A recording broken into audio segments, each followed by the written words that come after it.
Guys आज की video काफी ज्यादा होने वाली है जिसके अंदर हम बात करेंगे एनएक्सटी की जिसमें द अंडरटेकर आए हैं, सेंटिनो मरेला की वापसी हुई है। इसके अलावा दोस्तों हम बात करेंगे जिला फाटू के and one and only OTC Roman Reigns की। तो अगर आप रोमन रेंज के बड़े वाले फैन है तो वीडियो को दोस्तों शुरू में लाइक बनता है। यहां दोस्तों सबसे पहले हम बात कर लेते हैं अपने उन सुपरस्टार की जिन्हें दोस्तों डब्ल्यू वाले जल्द पुश देने वाले हैं। तो 3 सुपरस्टार्स के दोस्तों नाम निकलकर सामने आ रहे हैं जिन्हें जल्द डब्ल्यू वाले एक ह्यूज पुश देंगे। अभी भी अच्छा खासा कर रहे हैं लेकिन आगे जाकर दोस्तों आपको ये डब्ल्यू में फेस बनते हुए नजर आ सकते हैं।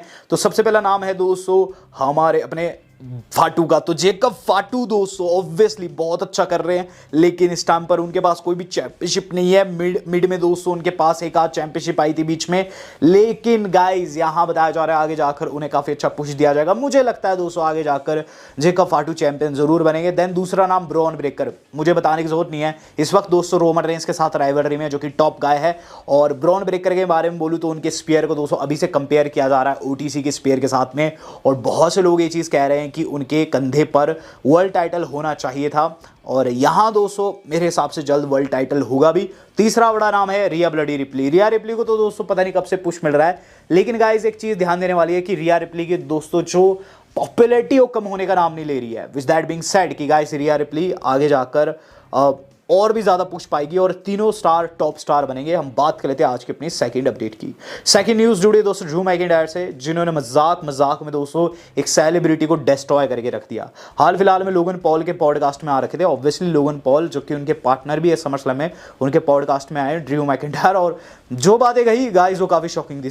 वो कहते हैं ट्रेविस स्कॉट की वजह से रेसलमेनिया बर्बाद हुई। वो कहते हैं that 6 minute run in WrestleMania screwed up our damn main event, यानी कि रेसलमेनिया का जो मेन इवेंट था वो ट्रेविस स्कॉट की उस वॉक की वजह से बेकार हो गया जो कि उन्होंने काफ़ी लंबे टाइम तक ली। तो ऑब्वियसली दोस्तों मेन इवेंट में ट्रेविस स्कॉट ऐसे आ रहे थे जैसे कि गार्डन में घूम रहे हो, तो ड्रू मैकिंटायर ने दोस्तों बस उसी चीज़ के ऊपर शॉट लिए हैं और उन्होंने स्कॉट को पीस ऑफ एस बताया। तो कुल मिलाकर बात इतनी सी है, यहाँ दोस्तों ट्रेविस स्कॉट की बहुत गंदी बेइज्जती हो चुकी है और हो सकता है आगे जाकर दोस्तों इनका मैच भी बने। हम बात कर लेते हैं दोस्तों इससे अगली न्यूज़ की। तो इससे अगली न्यूज़ आज की हमारी जुड़ी हुई है, वो जुड़ी हुई है दोस्तों टीएनए वर्सेस एडब्ल्यू से। तो इस वक्त टीएनए एडब्ल्यू से बेटर कर रहा है, ऐसा कहना है एरिक बिशॉफ का। एरिक बिशॉफ जो कि ऑब्वियसली डब्ल्यूडब्ल्यू के लिए काम कर चुके हैं और डब्ल्यूसीडब्ल्यू को बनाने में भी उनका काफ़ी बड़ा हाथ है। वो क्या कहते हैं कि TNA can surpass AEW with the right TV deal, यानी कि एक राइट टीवी डील और एडब्ल्यू का खेल खत्म, टीएनए उससे ऊपर आ जाएगा। तो वाकई में दोस्तों इस वक्त अगर आप देखेंगे तो टीएनए वाले बहुत सही कर रहे हैं और डब्ल्यूडब्ल्यू के साथ दोस्तों जो उनका कोलिशन है कहीं ना कहीं दोस्तों इस टाइम लोगों की नज़रें ज़्यादा टीएनए के ऊपर है। हालांकि एडब्ल्यू वालों ने भी बहुत अच्छा पीएलई दिया था, लेकिन टीएनए वाले दोस्तों इस बारी 7,500 से ज़्यादा लोग अपनी एरिना में लाए, जिनमें दोस्तों बड़े बड़े सेलेब्स थे और सुपरस्टार्स दोस्तों नेक्स्ट लेवल की दोस्तों परफॉर्मेंस पुट किए। तो कुल मिलाकर दोस्तों एरिक बिशॉफ की बात में दम है। हम बात कर लेते दोस्तों इस अगली न्यूज़ की। इस अगली न्यूज़ आज की हमारी जुड़ी है, वो जुड़ी हुई है दोस्तों ट्राइबल चीफ इफेक्ट से। तो guys WWE has generated over 280 million viewing hours in Netflix 2025 thus फार। तो गाइस नेटफ्लिक्स के ऊपर अभी तक 280 मिलियन आवर्स जो है 280 मिलियन घंटे जो कंप्लीट कर चुका है WWE नेटफ्लिक्स पर। भरपूर लोग देख रहे हैं और इसका श्रेय कहीं ना कहीं ओटीसी को भी ज़्यादा है क्योंकि इस हफ्ते ओटीसी आए हैं और इसी के साथ 280 मिलियन के जो माइलस्टोन है इसको कंप्लीट किया है नेटफ्लिक्स पर डब्ल्यूडब्ल्यू ने। तो कुल मिलाकर दोस्तों ओटीसी इफेक्ट हमें कंपनी में फिर से देखने को मिल रहा है और इस टाइम पर जैसी पॉप मिल रही है दोस्तों रोमन रेंस को स्टोन कोल्ड स्टीव ऑस्टिन की याद दिलाते हैं। ऐसा मैं नहीं कह रहा, ऐसे सारे के सारे फैंस कह रहे हैं। हम देखते हैं आगे क्या रहता है। इसी बीच दोस्तों आर-ट्रुथ की तरफ से स्टेटमेंट आई है। रॉन किलिंग्स क्या कहते हैं कि he will like to join Rhea Ripley and Damian Priest to become Terror Triplets, यानी कि यहाँ वो कह रहे हैं कि उन्हें ज्वाइन करना है रिया रिप्ली को, डेमन को, और वो टेरर ट्रिपलेट बनाना चाहते हैं। इससे पहले टेरर ट्विंस है इन दोनों का बना हुआ।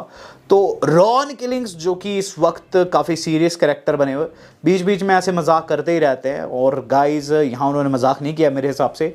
देखते हैं डब्ल्यू वालों का क्या रिएक्शन आता है। हम बात कर लेते हैं दोस्तों इस अगली न्यूज़ की। इस अगली न्यूज़ दोस्तों काफ़ी पॉजिटिव है और उसके बाद नेगेटिव भी बताऊंगा आपको। सबसे पहले पॉजिटिव अपडेट की बात कर लेते हैं। तो गाइज रिक फ्लेयर ने कंफर्म किया है कि आज वो कैंसर फ्री हो चुके हैं। अभी से कुछ समय पहले उन्हें कैंसर हो गया था।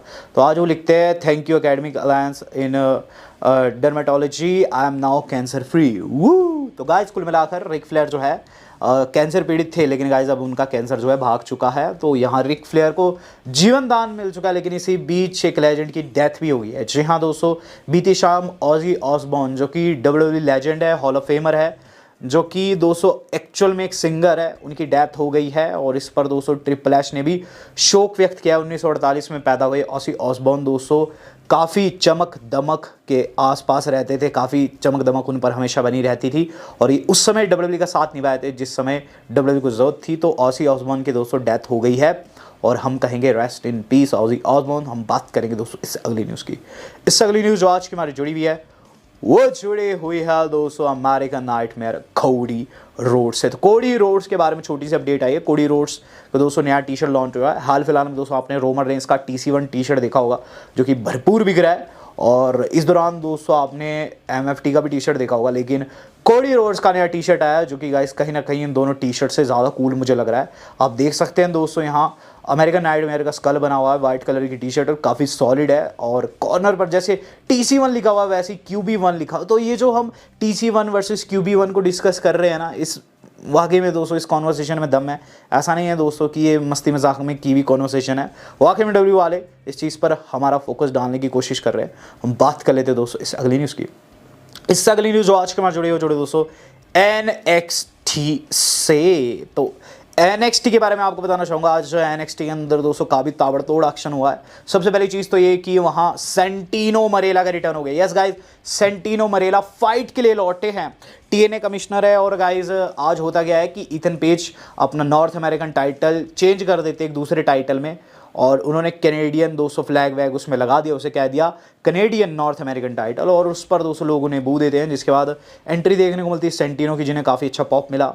सेंटिनो मरेला आया, और सेंटिनो मरेला ने दोस्तों वहाँ सभी को लग रहा था कि ये तो TNA कमिश्नर है, उल्टा सेंटिनो मरेला ने चैलेंज कर दिया एडम पेज को और गाइज इथन पेज को। और गाइज ये जो मैच है सेंटिनो मरेला वर्सेस इथन पेज, ये नेक्स्ट वीक के लिए कंफर्म हो चुका है। North American title on the line होगा। तो एक बारी को दोस्तों याद होगा आपको कि जो सेंटिनो WWE में आए थे, लैशली को हरा दिए थे दोस्तों, और IC टाइटल, अगर मैं सही हूँ तो IC टाइटल जीत गए थे उस मोमेंट पर। तो क्या पता यहाँ फिर से ये जादू वो करके दिखा दे। इसके साथ साथ एक और जादू हुआ है जो कि किसी ने एक्सपेक्ट नहीं किया था। अंडरटेकर ने चॉक स्लैम कर दिया ट्रिक विलियम्स को। ट्रिक विलियम्स उन्हें कल काफ़ी अनाप शनाप कहे थे मंडे नाइट रॉ में। आपको याद होगा क्या कुछ उन्होंने कहा था? नहीं याद है? आप मेरी वीडियो देख सकते हैं कल वाली। तो गाइस ट्रिक विलियम्स जो कि TNA चैंपियन है, कल रॉ में आकर हर कुछ कहे थे अंडरटेकर को। अंडरटेकर आज रिंग में आकर क्या कहते हैं कि बेटा तुम्हारी औकात नहीं मेरे सामने खड़े रहने की। उसके बाद दोस्तों वो कहते हैं कि अगर तुझे मशहूरता चाहिए तो तू कुछ कर सकता है, यानी कि सीधे सीधे उन्होंने ये चीज़ कह दी कि दम है तो मुझे मार के दिखा। जिस पर ट्रिक विलियम्स उन्हें मारने की कोशिश करते हैं, लेकिन अंडरटेकर ने उल्टा उन्हें चॉक स्लैम कर दिया। उसका ट्रिक विलियम्स ने काफ़ी फनी चेहरा बनाया, लेकिन कुल मिलाकर बात इतनी सी है कि गाइस यहाँ ट्रिक विलियम्स बुक टी जैसे लगे मुझे, और अंडरटेकर ऑब्वियसली अंडरटेकर जैसे लगे हैं। As a American badass दोस्तों NXT में बहुत ज़्यादा इन्वॉल्वमेंट रह रही है अंडरटेकर की। मुझे समझ नहीं आ रहा ऐसा क्यों है। क्या वो फाइट देने वाले? वेल ये चीज़ तो नहीं होगी, लेकिन स्टिल दोस्तों उनका इस तरीके से फिजिकल होना NXT स्टार्स के साथ कहीं ना कहीं सवाल निशान पैदा कर रहा है कि आगे उनका क्या फ्यूचर रहेगा NXT में। बात कर लेते दोस्तों इससे अगली न्यूज़ की। तो इससे अगली न्यूज़ आज की हमारी जुड़े दोस्तों एक ऐसे शख्स के फ्यूचर से जो कि बहुत ज़्यादा अनसर्टेन है इस मोमेंट पर, लेकिन गाइस कुछ भी हो सकता है। तो कल दोस्तों रॉ के अंदर द बीस्ट वर्ड का यूज़ किया गया। वेल वो चीज़ ज़्यादा बड़ी नहीं है कि बीस्ट वर्ल्ड का यूज़ किया। बीस्ट वर्ल्ड जो है काफ़ी नॉर्मल है, और ये वर्ड दोस्तों आप अपने दोस्तों के लिए भी यूज़ करते होंगे।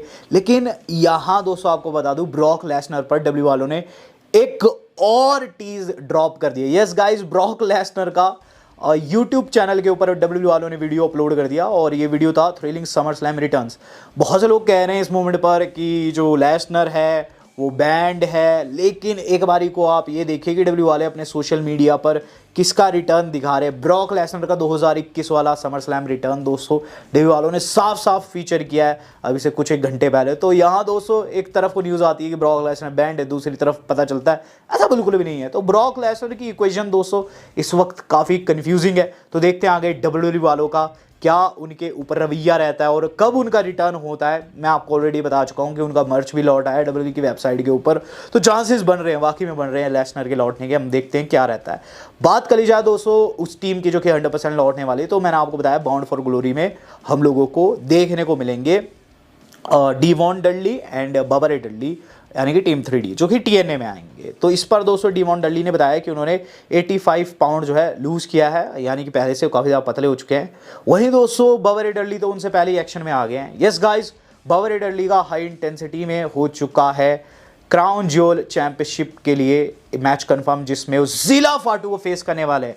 ज़िला फाटू जो कि काफ़ी टाइम से रूमर्ड है डब्ल्यूडब्ल्यूई में रिटर्न को लेकर दोस्तों, यहाँ चीज़ें काफ़ी एक्सट्रीम जाने वाली है और इनका मैच दोस्तों हम लोगों को जल्द देखने को मिलेगा इस पर्टिकुलर शो में, जो कि आउटसाइड ऑफ डब्ल्यूडब्ल्यूई होगा। जैसे होगा मैं आपको बताऊंगा इसका रिजल्ट क्या है। तो डू सब्सक्राइब। हम बात कर लेते हैं दोस्तों आज की अपनी मेन खबर की। तो गाइस मेन खबर जो आज की हमारी जुड़ी है वो जुड़ी है दोस्तों OTC1 रोमन रेंस से। तो कल वाली वीडियो में मैंने आपको बताया था कि रोमन रेंस ने यीट किया आफ्टर मंडे नाइट रॉ, लेकिन उसके बाद रोमन रेंस को थोड़ा सा ऑर्डर लगा। उन्होंने कहा कि ये डेफिनेटली AI है। ऑब्वियसली AI तो नहीं था और फिर उन्होंने ऐसा किया, फैंस ने उनकी वीडियो भी बनाई है। बट इसी के साथ दोस्तों उन्होंने जाते टाइम एक बच्चे के साथ हाथ मिलाया जिसका मुंह खुला को खुला रह गया। जिसके बाद दोस्तों OTC Roman Reigns back stage जाकर सैथ रॉलिंस के ऊपर प्रोमो काटे।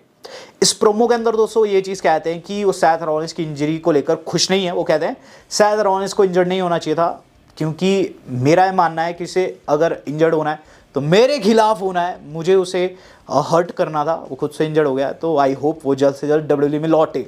इनडायरेक्ट वे में दोस्तों भाईचारा ऑन टॉप हुआ है यहाँ कहीं ना कहीं, क्योंकि दोस्तों यहाँ रोमन रेंस नहीं कह पाए वो वर्ड्स। बेसिकली वो कहना चाहते थे कि वो उन्हें इंजर्ड नहीं देख सकते। चलिए वो बात अलग। यहाँ दोस्तों उन्होंने ब्रॉन ब्रेकर एंड रीड को नहीं छोड़ा। उसके बाद वो जिम जाते हैं, जिम में से वीडियो बनाते हैं और कहते हैं कि कल जब मैं जेट से वापस लौट रहा था रॉ से, तो दिमाग में ब्रॉन ब्रेकर के वर्ड्स चल रहे थे। वो कहता है कि वो फ्यूचर है, लेकिन मैं बता दूं फ्यूचर आप तब तक नहीं बन सकते जब तक आप मोमेंट क्रिएट नहीं करते। और ये मोमेंट किसी छोटी मोटी शो में, रॉ के एपिसोड में, स्मैकडाउन के एपिसोड में नहीं बनेगी, PLEs में बनेगी, जैसे समर स्लैम हुआ, रॉयल रंबल, रेसलमेनिया। मैंने हमेशा ऐसे किया, मेरा नाम ऐसा करते करते ही बड़ा हुआ है। और मैं बता दूं ब्रॉन, अगर तुझे नाम करना है तो यहाँ मेरे चैलेंज को तुझे एक्सेप्ट करना है। इसके बाद वो कहते हैं जे अगर तुझे ये चीज़ पसंद आए तो मैं और तू इन दोनों को फेस करे, ब्रॉन एंड ब्रॉन की जोड़ी को, और डम बैस कॉर्नर पर हो यानी कि पॉल हेमन। वैसे भी हमें उसकी कोई भी ज़रूरत नहीं है इस समर स्लैम।